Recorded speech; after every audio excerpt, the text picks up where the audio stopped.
দেশকে অস্থিতিশীল করে নির্বাচন পেছানোর চক্রান্তে গোপালগঞ্জে পরিকল্পিত হামলা করা হয়েছে। প্রশাসন ও পুলিশে থাকা আওয়ামী দোসরদের ইঙ্গিত করে অভিযোগ করেছেন বিএনপি চেয়ারপারসনের উপদেষ্টা জয়নুল আবেদিন ফারুক। এদিকে দলের সিনিয়র যুগ্ম মহাসচিব রুহুল কবির রিজভী বলেন, নির্বাচন নিয়ে গভীর ষড়যন্ত্র চলছে। রাজধানীতে আলাদা অনুষ্ঠানে এসব কথা বলেন বিএনপি নেতারা। সোহান খানের প্রতিবেদন। সাবেক রাষ্ট্রপতি জিয়াউর রহমানের ছবি অবমাননা এবং তারেক রহমানকে নিয়ে কুরুচিপূর্ণ বক্তব্যের প্রতিবাদে রাজধানীর নয়াপল্টনে বিক্ষোভ সমাবেশ করে কৃষক দল। মিছিল পূর্ব সমাবেশে বক্তব্য দেন দলের সিনিয়র যুগ্ম মহাসচিব রুহুল কবির রিজভী।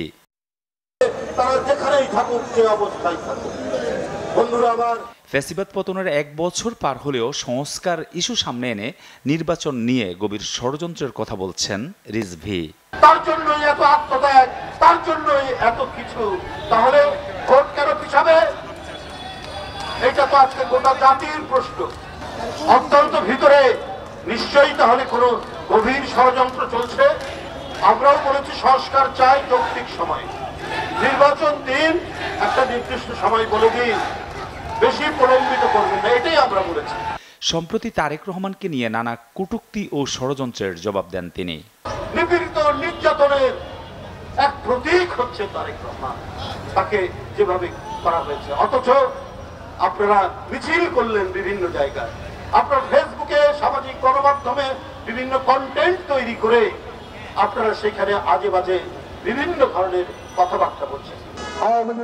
এর আগে জাতীয় প্রেস ক্লাবে মানববন্ধন ও গণসংগীত অনুষ্ঠানে যোগ দেন বিএনপির চেয়ারপারসন উপদেষ্টা জয়নুল আবেদিন ফারুক।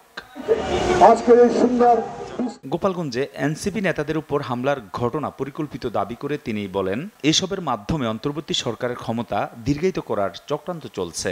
এনসিপির উপরে হামলা হলো, রহস্যটা কোথায়? জনগণ তাই বলা শুরু করেছে।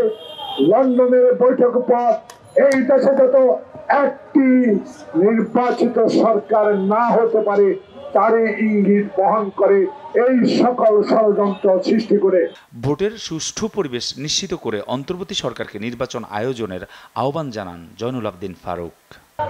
1 লক্ষের উপরে পুলিশ তাদেরকে বিনা কারণে ছাত্রলীগ যুবলীগের চাকরি দিয়েছেন, তারা এখনো পুনর্বহাল প্রধান। সোহান খান, এসএটিভি, ঢাকা। 11 মাস অতিবাহিত